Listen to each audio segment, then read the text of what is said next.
ஓம் ஸ்ரீ ஸ்ரீம். வணக்கங்க. அனைவரையும் மறுபடியும் சேனலில் சந்திப்பதில் மிக்க மகிழ்ச்சி அடைகிறேன். இந்த பதிவில் நாம் பார்க்க இருக்க போகிறது ஆடிப்பெருக்கு. இந்த வருடம் ஆடிப்பெருக்கு 3/8/2026 ஆகஸ்ட் 3ஆம் தேதி திங்கட்கிழமை அன்னைக்கு வருது.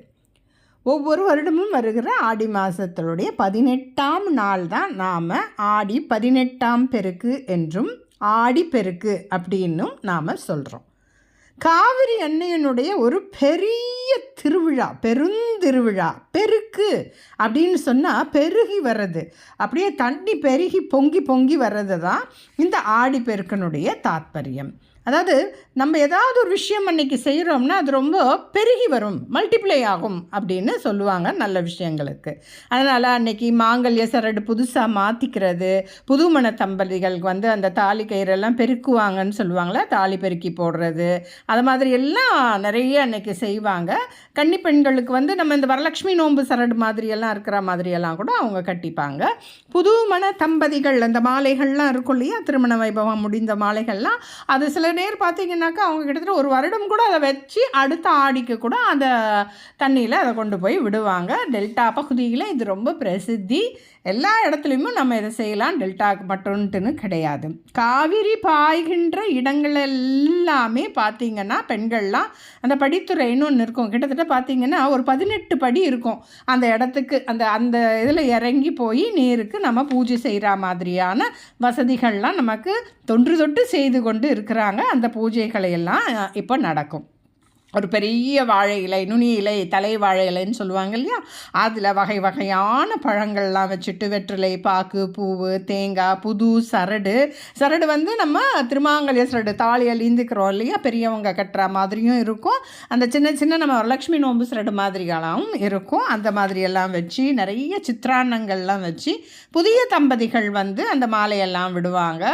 காவிரி நீருக்கு பூஜை செய்வாங்க, நிறைய விளக்குகளெல்லாம் மிதக்க விடுவாங்க. சில பேர் பார்த்திங்கன்னா அரிசி, பருப்பு, தேங்காய், வெல்லமெல்லாம் இதை அப்படியே பச்சையாக வச்சு கூட பூஜை செய்வாங்க. நம்ம வழக்கம் எப்படியோ அப்படி கூட நாம் செஞ்சுக்கலாம். எதுவும் தெரியலன்னாலும் ஒரு வெத்தலை பாக்கு பழம் வச்சு கூட நாம் சுவாமி கும்பிட்டுக்கலாம்.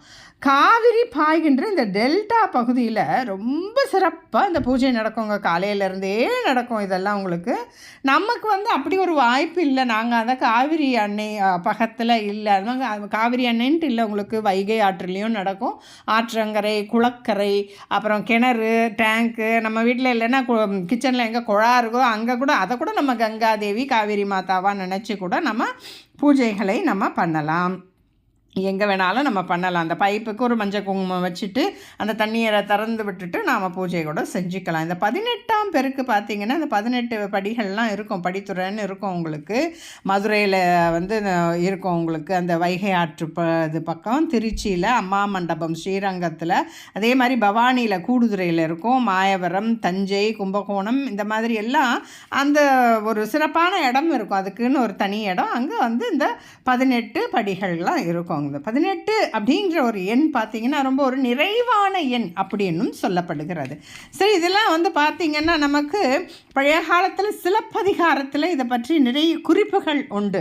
புதுப்புணல் நீராடல் அந்த மாதிரி தானே, கோவலன் கண்ணைக்கு போயிட்டு ஆற்றிலேருந்து அடிச்சுட்டு போயிட்டு மாதவி கண்டுபிடிப்பா, அந்த மாதிரி எல்லாமும் ஒரு அதனால் இது ரொம்ப தொன்மையானது. பழைய காலத்தில் இருந்தே இதெல்லாம் நாம் கொண்டாடி வருகிற ஒரு அற்புதமான ஒரு நிகழ்ச்சி தான் நம்மளுடைய இந்த 18ஆம் பெருக்கு, ஆடிப்பெருக்கு.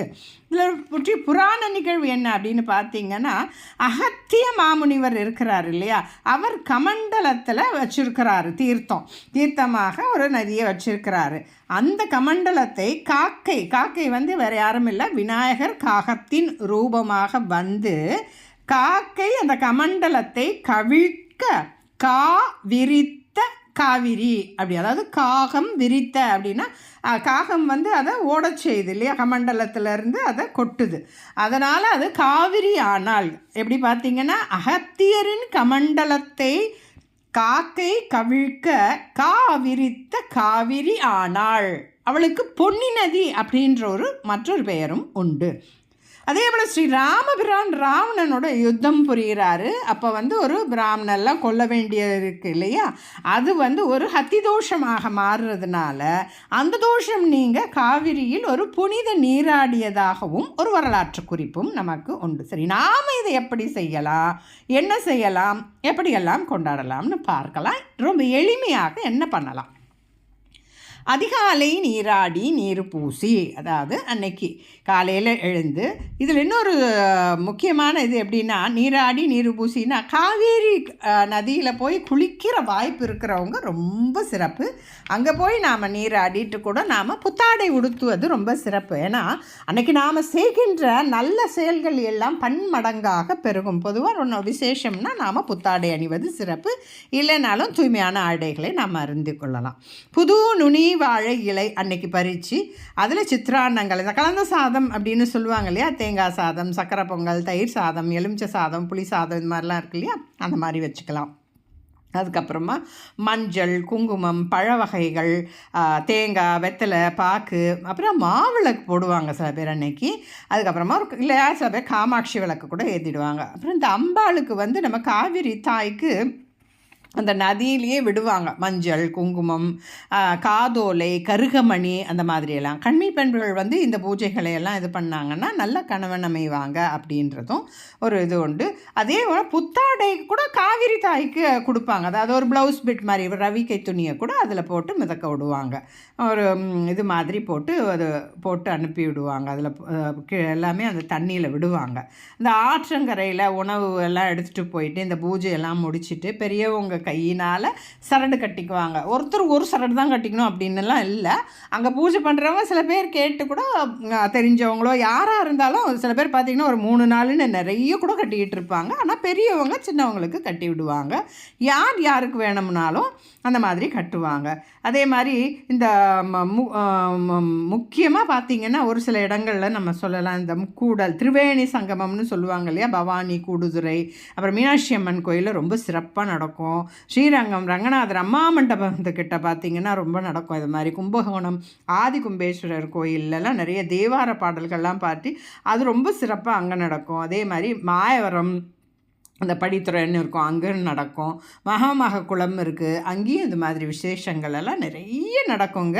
அன்னைக்கு நாம் எதுவுமே செய்ய முடியல, நாங்கள் வெளியூரில் இருக்கிறோம், வெளிநாட்டில் இருக்கோம், என்ன பண்ணலான்னாக்கா நம்ம வீட்டில் ஒன்று மொட்டை மாடியில் டேங்க் இருக்கும், இல்லையா கீழே சம்ப் இருக்கும், இல்லையா கிணறு இருக்கும், இல்லை ஒரு போர் இருக்கும்.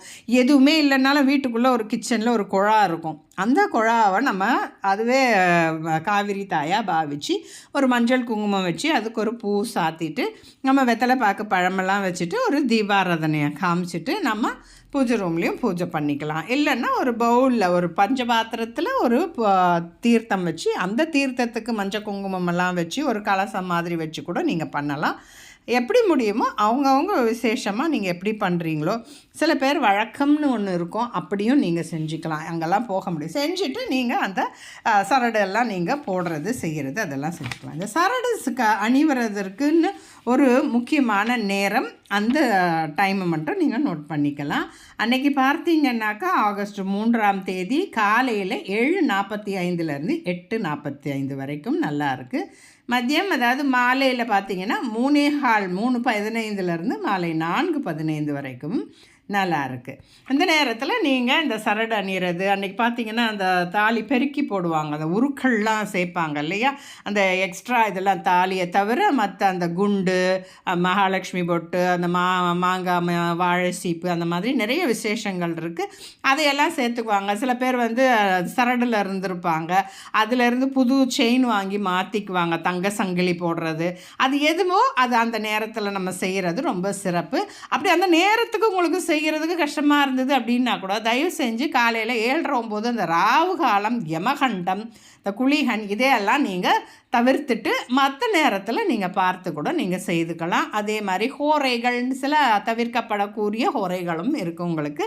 அதையும் தவிர்த்துட்டு நீங்கள் அந்த சரடு பெருக்கிக்கிறது செய்கிறது இதெல்லாம் பார்த்திங்கன்னா எல்லாமே ஒரு அந்த காலத்தில் வந்து ஒரு கெட் டுகெதர் மாதிரின்னு சொல்லலாம். எல்லா ஊர்லேருந்தும் எல்லாருமே அந்த ஆற்றங்கரைக்கு அந்த மாதிரி ஒரு காமன் பிளேஸ்க்கு வந்து தான் எல்லாருமே சுவாமி கும்பிடுவாங்க செய்வாங்க அன்றைக்கி பூராவுமே. அதனால தான் அந்த கலந்த சாதம் அதுவும் இதற்கு பின்னாடி இருக்கிற ஒரு விஷயம்தான். உங்களுக்கு எல்லாருமா சேர்ந்து பகிர்ந்து எல்லாம் ரொம்ப சந்தோஷமாக அன்றைக்கி சுவாமியை கும்பிடுவாங்க. இதே மாதிரி பார்த்திங்கன்னா அன்றைக்கி நிறைய நாம் தாம்பூல தானங்கள் இந்த சித்திரானங்கள்லாம் கொண்டு போகிறோம். அதையும் மற்றவங்களுக்கு நாம் பகிர்ந்து தானம் கொடுக்கறது செய்கிறது. அப்போ அங்கே இருக்கிற ஆடு மாடு ஏதாவது பிராணிகள்லாம் இருக்கும் இல்லையா, அவங்களுக்கும் நம்மாலான உணவுகளையும் தானம் செய்து இந்த பூஜையை ரொம்ப இனிமையாக நிறைவேற்றினார்கள் நம்ம பெரியவங்க. இதற்கு வந்து பார்த்திங்கன்னா நிறைய குறிப்புகள் இருக்குது. இதை பற்றி நிறைய படங்களுமே இருக்குது. உங்களுக்கு சினிமா படங்கள் கூட நிறைய இருக்குது. அதனால் இந்த அளவில் இந்த பூஜைகளெல்லாம் நீங்கள் அற்புதமாக செய்து ஒரு சின்ன எளிமையான தான தர்மங்களோடு இந்த பூஜையை நிறைவு செய்துக்கிறது நமக்கு அளப்பரிய பலன்களை தரும். நம்ம வந்து காவிரி டெல்டா மாவட்டத்திலலாம் இல்லைங்க, நாங்கள் வேறு எங்கெங்கேயோ இருக்கோன்னா உங்கள் ஊரில் கோயிலில் இருக்கிற குளக்கரை இருக்கும். உங்களுக்கு வீட்டில் வந்து இப்போல்லாம் கிணறுங்கிறதுலாம் வந்து சிட்டிலலாம் பார்த்திங்கன்னா ரொம்ப கஷ்டம். அதே மாதிரி நீங்கள் அன்னைக்கு ஒரு அற்புதமான கோலம் போடுங்க. வீட்டில் வந்து எப்போயுமே அரிசி மாவு கோலம் போடுறது ரொம்ப சிறப்பு. இது டாப்பிக்கை விட்டு போயிடும். அதற்கு தனி பதிவு இருக்குது, அதை போய் பாருங்க.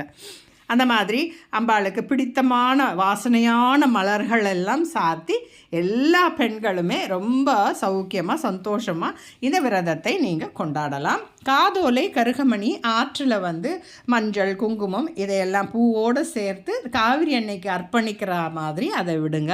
அதையும் ரொம்ப நிறைய போட்டு தண்ணியை பொல்யூட் பண்ண வேண்டாம்.